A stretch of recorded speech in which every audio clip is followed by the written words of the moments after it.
I'm Elise. At 52, my husband announced he was in love with someone else. Right in the middle of Christmas dinner, in front of our 2 children. No tears, no begging. I simply handed him the property transfer papers I had prepared 3 months earlier. From the wife of 26 years who stood behind a successful attorney, I vanished from his life, only to be reborn in my own. But hold on, before I share the full story, drop a comment and tell me where you're watching from. And hit like and subscribe if you've ever had to overcome heartbreak in love or family. Trust me, you'll want to hear what happened next. The cedar logs crackled in our stone fireplace, sending shadows dancing across the walls of our Oregon coastal home. 26 years of Christmas memories lived in these wooden beams.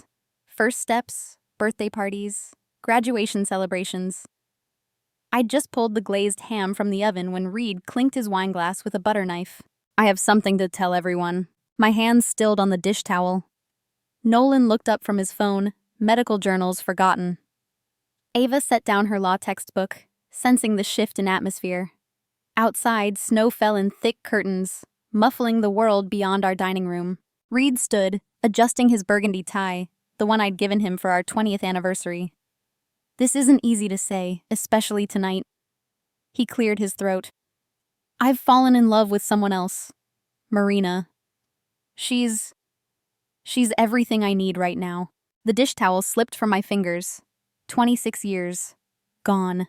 I'm selling the house, he continued, voice steady as if discussing a business merger. Marina has 2 kids. We need a fresh start. Nolan's fork clattered against his plate. Dad, what the hell? You're joking, Ava whispered, but her father's face told her otherwise. I walked to the antique secretary desk, my grandmother's, and pulled out a manila envelope I'd hidden behind the letter organizer 3 months ago. My fingers didn't shake as I handed it to Reed. What's this?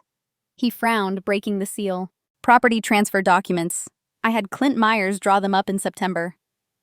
I returned to my seat, folding my napkin precisely. I've already moved my mother's inheritance into trust funds for the kids. The house is yours to sell. Reed's face drained of color as he scanned the papers. You knew? I picked up my wineglass, surprised by my steady hand. Merry Christmas, Reed. The silence stretched until Ava's chair scraped back. She grabbed her coat and left without a word. Nolan followed, pausing only to squeeze my shoulder.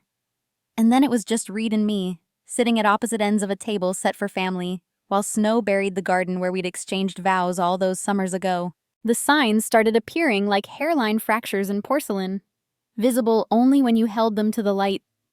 Last Christmas, Reed had given me perfume. Not my usual gardenia, but something young and citrusy that made me sneeze.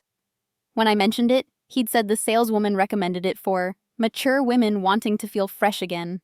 I should have known then, but you don't see the avalanche coming when you're living in the mountain's shadow. You explain away the late meetings, the new gym membership, the separate credit card for business expenses. You tell yourself that 26 years means something, that the man who held your hand through 2 miscarriages before Nolan wouldn't just leave. February brought the conference in Seattle that stretched from 3 days to a week. March delivered password-protected phones and muted calls taken in the garage. By April, I was washing cologne from his shirts, a scent I'd never bought. The piano lessons receipt was my breaking point. Hidden between insurance papers. Marina Chen, beginner package for Emma and Lucas, ages 7 and 9. Not our children. Reed had always said Nolan and Ava were enough, that music lessons were indulgent when I'd wanted to enroll them.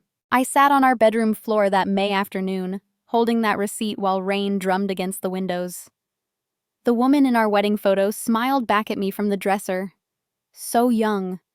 So certain that love conquered all.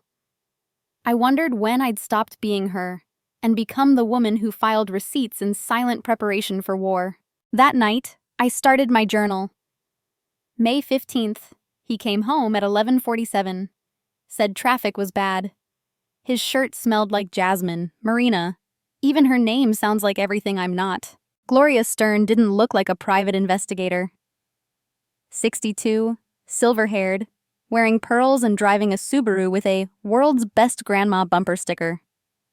Perfect camouflage for trailing unfaithful husbands through suburban Portland. "Honey," she said over coffee at the Bluebird Cafe, "I've been doing this since my own husband ran off with his CrossFit instructor. These men all read from the same playbook." I hired her that morning. By evening, I had my first report. Marina Chen, 34, interior designer, divorced, 2 kids, boutique firm downtown. The photo showed a woman with glossy black hair and the kind of yoga-toned arms I'd given up achieving after 40. My journal became my lifeline. June 3rd. Gloria says they meet Tuesdays and Thursdays at the Marriott. Same room, 517. He pays cash. I made his favorite pot roast tonight. He said it was dry. June 19th. Found the credit card. Nearly $8,000 in 3 months. Jewelry, weekend trips, kids' activities. I opened my own account today. The teller didn't ask why. July 8th, he's taking her to Cannon Beach, our place, where we honeymooned. I'm repainting the kitchen while he's gone. Sleep became foreign territory.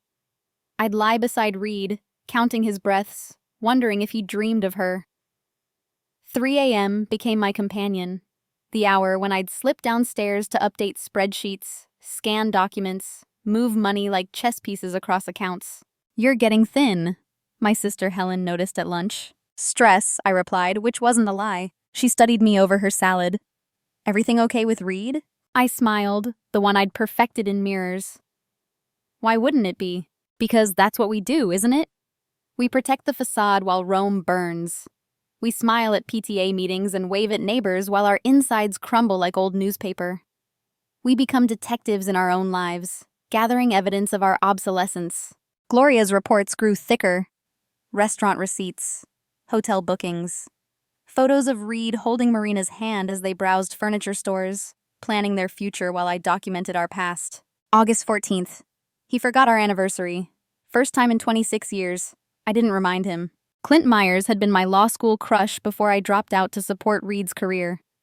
Now, 30 years later, he sat across his mahogany desk reviewing my meticulous files. "Elise, this is..." He whistled low. "You've done half my job for me." "I've had time," I said simply. The plan unfolded like origami, each fold revealing new angles. First, the charitable donations.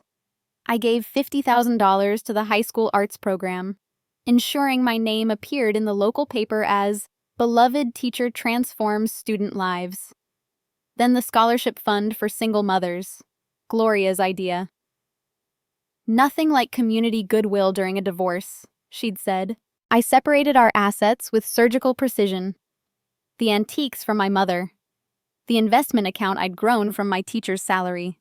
The bonds my father left. All moved quietly, legally, while Reed focused on Marina. The New Year's party was my masterpiece. "Just a small gathering for the art department," I told Reed. He barely listened, texting behind his newspaper. I made sure Marina received an invitation through the school's interior design connection. "We're updating the art room," I'd written. "Would love your input." She arrived in a silver dress that cost more than my monthly salary, extending a manicured hand. "You must be Elise. Reed's told me so much about you." "Has he?"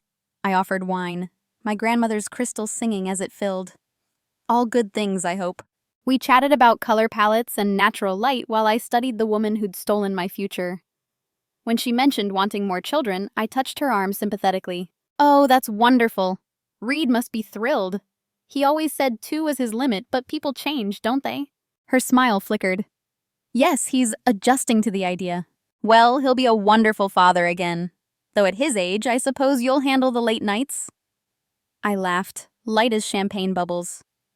He was useless with our 2.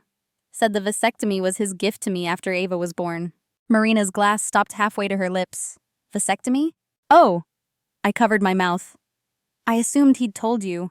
Men are so private about these things." The seed was planted. I watched it take root in her eyes.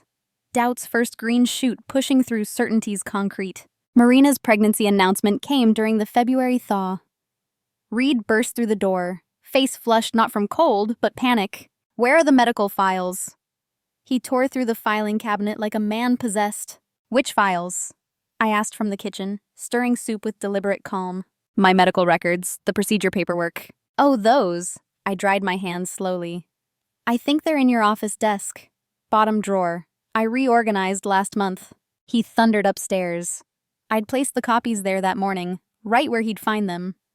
The originals were safe in my deposit box, along with every other document that mattered. His bellows shook the house. 20 years! The vasectomy was 20 years ago! Is everything all right? I called up, voice honey sweet. He appeared in the doorway, wild-eyed, papers crushed in his fist. Marina's pregnant. How wonderful. Though, I tilted my head. How is that possible? The silence stretched between us like a tightrope. I watched 26 years of marriage collapse in his eyes as he did the math. The business trips. Her ex-husband's frequent visits for the kids. The timeline that didn't quite align. She swears it's mine, he whispered. Of course she does. I returned to my soup. Dinner's at 6. The confrontation, Gloria reported later, was spectacular. Marina, cornered with medical evidence, first denied, then accused, then finally admitted the baby might be her ex-husband's. But it could still be yours, she'd screamed. Procedures fail. Reed, the lawyer who had built his reputation on facts and evidence, crumbled before the woman he'd destroyed our marriage for. She'd played him. The older, wealthy Mark who'd fund her lifestyle while she kept her ex-husband on the side. He came home that night looking like he'd aged a decade. Found me in the sunroom, sketching by lamplight. She lied, he said to my back. Yes. I didn't look up from my charcoal strokes. They do that sometimes. Elise, There's leftover soup in the fridge. Good night, Reed. I listened to his footsteps fade, then returned to my drawing. It was a self-portrait, the first I'd attempted in years. The woman looking back from the paper had steel in her spine and knowledge in her eyes. I liked her. Reed's unraveling happened in high definition. The partners at his firm discovered discrepancies. Client dinners that were really Marina's shopping sprees. Conference fees that paid for romantic getaways. Nothing illegal, technically, but enough to poison his reputation. They've asked me to take early retirement, he announced over breakfast, looking smaller in his weekend clothes. I see. I spread jam on my toast with the same careful attention I'd given it for decades. What will you do? I don't know. He stared at his coffee like it held answers. Elise, can we talk about us? No. Simple, clean, final. The divorce papers were filed by March. The house sold by May, to a young family who promised to love the garden. I bought a cottage near the coast with my inheritance, smaller but entirely mine. No memories lurked in its corners. Nolan helped me move. You okay, Mom? Better than okay. I handed him a box marked kitchen. I'm free. Ava was less forgiving. I can't even look in his face. How did he think this would end? With him happy and us accepting, I said, taping another box. That's how it works in their minds. Reed's calls went unanswered, his texts unread. His children chose sides without my asking, recognizing betrayal not just of marriage but of family itself. He'd shattered more than vows. He'd broken the faith of people who'd loved him unconditionally. My new bedroom faced the ocean. I painted it soft gray with white trim, hung my grandmother's mirror where it caught morning light. No trace of burgundy or leather or any of the colors that had meant us. This was my space, decorated by my hands, for my eyes alone. The teaching position remained stable, but everything else transformed. I joined a hiking group, learned to kayak, took that pottery class I'd mentioned in 1998 and never pursued. My hands, freed from cooking his preferred meals and washing his specific way, created art that surprised me. You're glowing, Helen observed at our monthly lunch. Revenge, she asked. Recovery, I corrected. Revenge would mean I still cared what he thinks. The bank statements showed Reed's struggle. Legal fees, apartment deposits. Starting over at 60 with a tarnished reputation and adult children who wouldn't return his calls. I felt nothing. Not satisfaction, not pity. The opposite of love isn't hate. It's indifference. My journal entries changed. September 1st. Saw dolphins this morning. Sketched them badly but joyfully. September 15th, sold my first painting. Small gallery, smaller price, but mine. October 2nd, ran into Reed at Whole Foods. Didn't recognize him at first. He's gray now. We nodded like strangers. Perfect. The art therapy class started as a joke. Painting through pain, Gloria dragged me to the community center after her book club canceled.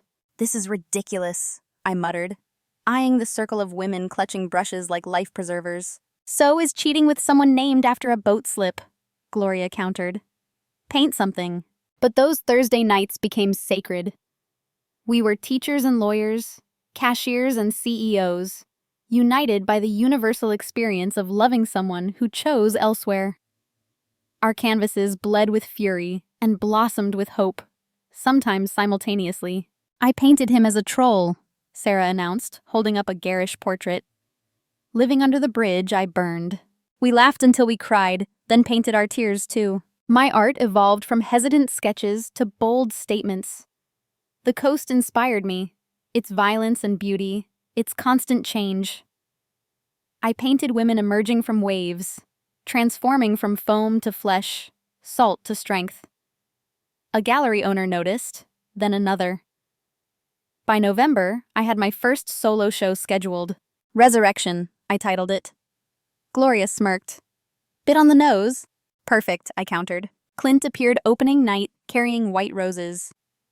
Extraordinary work, Elise. We'd been having coffee after legal meetings became coffee just because. His presence felt different now. Not the breathless crush of youth, but something steadier. Possible. I particularly like this one. He stopped before a canvas of a woman rebuilding a house of cards. Each card a tiny painted scene. The detail is incredible. "That's my marriage," I said simply.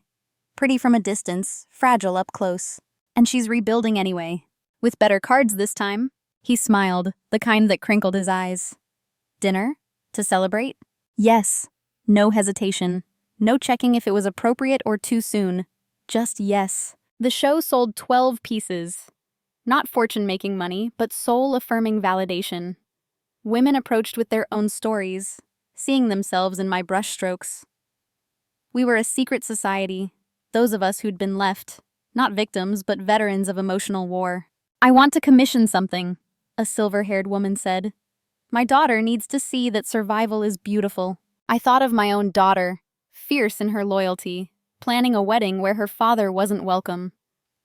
Of my son, choosing a small-town practice to stay close. They'd learned hard lessons about love and loyalty, but also about resilience. November 30th. Taught my first real art class today. 12 women, all beginners, all broken, all brave. We painted our feelings first, then painted over them with what we wanted to feel. The transformation was everything. Gloria became more than my investigator. She was my adventure partner. We road tripped to art festivals, her detective skills finding the best diners and hidden galleries. She taught me to laugh again, deep belly laughs that had nothing to do with politeness. "You know what's funny?" she said, watching sunset from a California cliff. "They think they're trading up. New model, fresh start. But they're just repeating patterns with someone who hasn't figured out their tricks yet." "Marina's already cheating," I noted. Gloria's contacts kept her informed. "With the ex?" "The personal trainer now." We clinked our wine glasses, not in celebration of someone else's misery, but in recognition of patterns we'd escaped. Snow fell again on this Oregon coast, softer than last year's brutal storm. My cottage glowed with candles and laughter. The first annual Friendsmas, Ava had dubbed it, for family we choose. The kitchen buzzed with activity. Nolan's girlfriend, May, taught Gloria to fold dumplings. Ava's fiancé, Jordan, debated wine pairings with Clint. My art students clustered around the dining table, arranging their secret Santa gifts. The house smelled of cinnamon and possibility. "Mom!" Ava pulled me aside, eyes sparkling. "Jordan and I set a date. June 21st, summer solstice." "Darling, that's wonderful!" I hugged her tight, feeling her engagement ring press against my shoulder. "Daddy won't be there," she said quietly. "I need you to know that's my choice, not anger." I want people at my wedding who understand commitment. I smoothed her hair like when she was small. Whatever makes you happy. You make me happy, she said fiercely. The way you handled everything. You taught me that dignity matters more than revenge. Nolan clinked his beer bottle for attention. Announcement time. I've accepted the position at Coastal General. Turns out small-town medicine suits me. He winked at me. Plus, someone needs to make sure Mom doesn't turn full beach hermit. I resent that, I called out. I'm only part-time hermit now. The laughter washed over me like warm honey. These people, found family, chosen tribe, filled spaces I hadn't known were empty. We'd each arrived broken in our own ways, but together we formed something stronger than our previous intact selves. A knock interrupted dessert. I found a FedEx envelope on the porch, requiring signature. Inside, a Christmas card in Reed's careful script. I'm sorry, if you could forgive me. I returned to the party, tossing the card into the fireplace without ceremony. The paper curled and blackened, his words becoming ash and memory. Clint raised an eyebrow. I shook my head, smiling. Some stories don't deserve epilogues. Present time, Gloria announced, dragging out the Secret Santa gifts. I received a leather-bound journal from one of my students. For your next chapter, she said meaningfully. The evening wound down with gentle chaos. Dishes and hugs, promises to meet for New Year's Eve, designated drivers corralling their charges. Clint lingered, helping me dry wine glasses. I have something for you, he said, producing a small wrapped box. Open it later? After everyone left, I sat by the dying fire and unwrapped his gift. A silver compass on a delicate chain, its face inscribed, True North. I fastened it around my neck, feeling its weight settle above my heart. December 25th. The house is quiet but not empty.